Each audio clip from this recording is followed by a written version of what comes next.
FB page ni Sas Rogando Sasot, burado na raw ayon kay Sas. At ito ay suspendedo for 180 days. At ang entire page was already deleted. At wala na itong access even sa messenger niya. Well, kilala natin si Sas, one of the #1 critic sa administrasyong ito. Kaya no wonder, of course, there's no doubt na pinaligpit at pinatake down ng mga kalaban sa gobyerno. Dahil sa mga matitinding expose o mga pasabog niya laban kay Pangulong Bongbong Marcos, House Speaker Romualdez, and of course, ang foreign policy ng US. Kamakailan lang ay si Banatbay ay naglaylo or binayaran according sa mga resource person. And we all know na si Banatbay ay isa ring banatero laban sa gobyernong ito. Kaya dahan-dahan ang nasusuppress ang freedom of speech ng mamamayang Pilipino. Kaya panoorin natin ang pahayag ni Sas Rogando Sasot.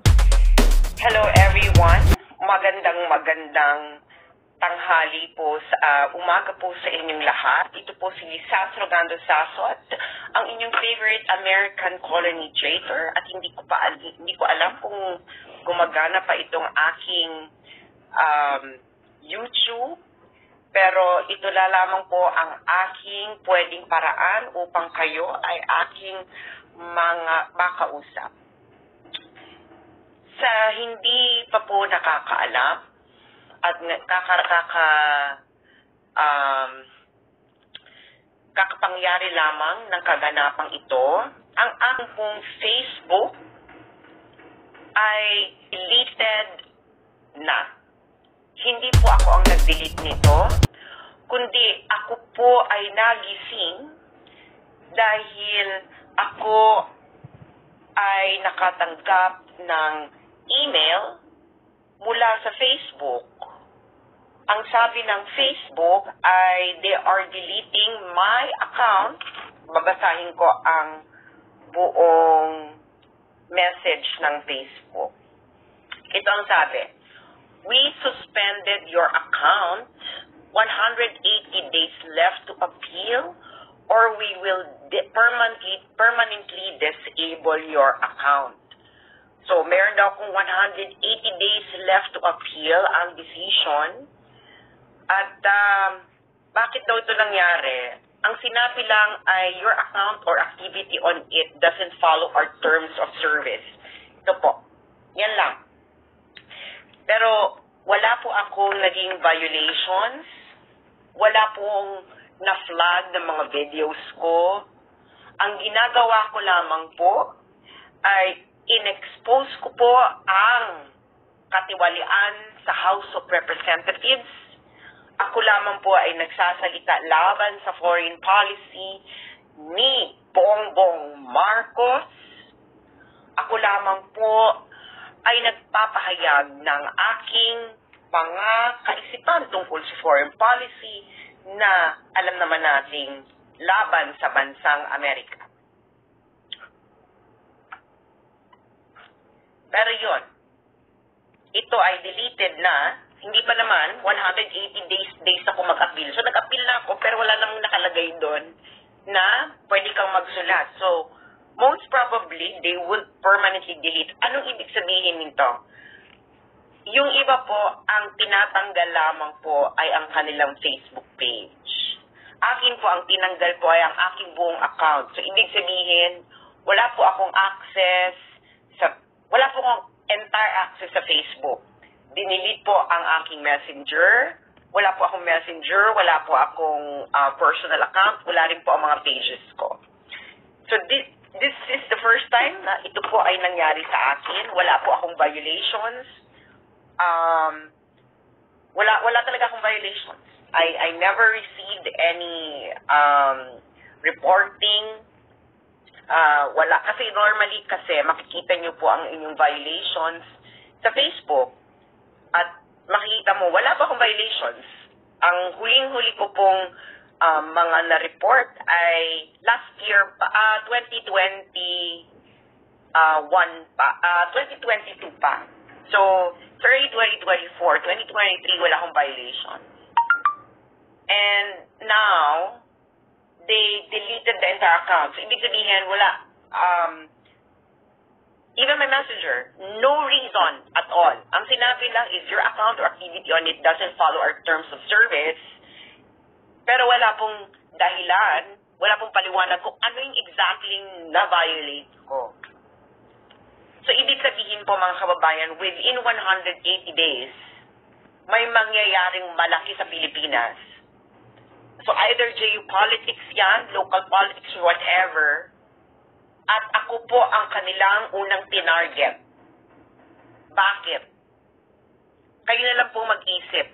So, maghanda po kayo na there's something big going to happen in the Philippines. Because why would you delete my entire account? Pati yung access ko sa Messenger. Even my access to Messenger, deleted.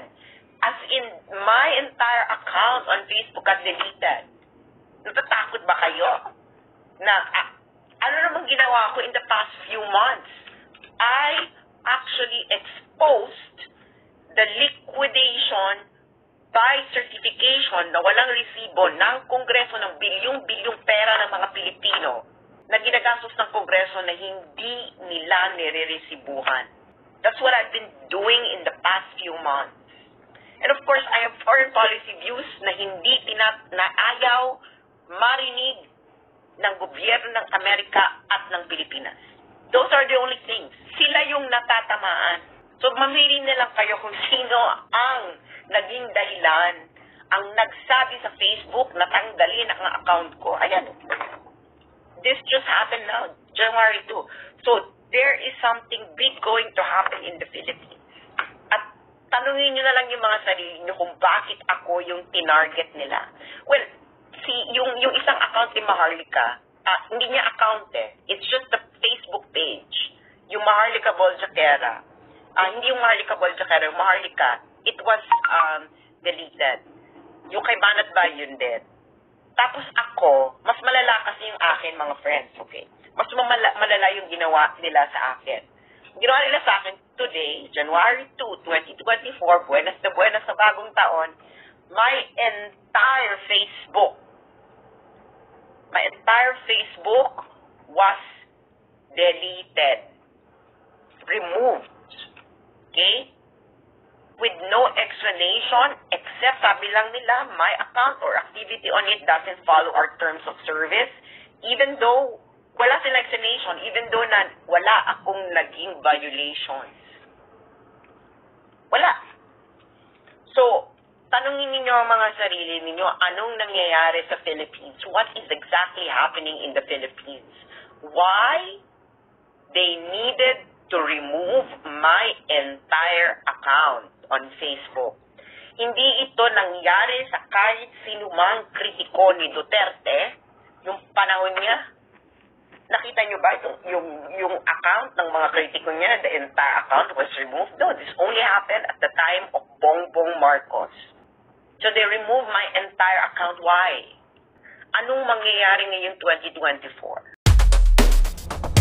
So, sino sa palagay nyo ang sala rin o nagpatanggal sa Facebook page ni Sas Rogando Sasot? Press 1 kung si PBBM. Press 2, si Lisa Marcos. Press 3, si Tambaloslos or the Congress. Press 4, US for Foreign Policy. Press 5, Dilawan. Or press 6, lahat na sila. Dahil nag-merge na nga ang Pulangaw at Dilawan. Since si First Lady ngayon ang pinakautak sa administrasyong ito. Nakilalang isang Dilawan. Kayo, sino sa palagay nyo? Comment down. Uulat, what's new? Sa hindi pa nakapag-subscribe, follow, and share, huwag niyong kalimutan na tangkilikin upang patuloy na makapaghatid ako ng magandang balita.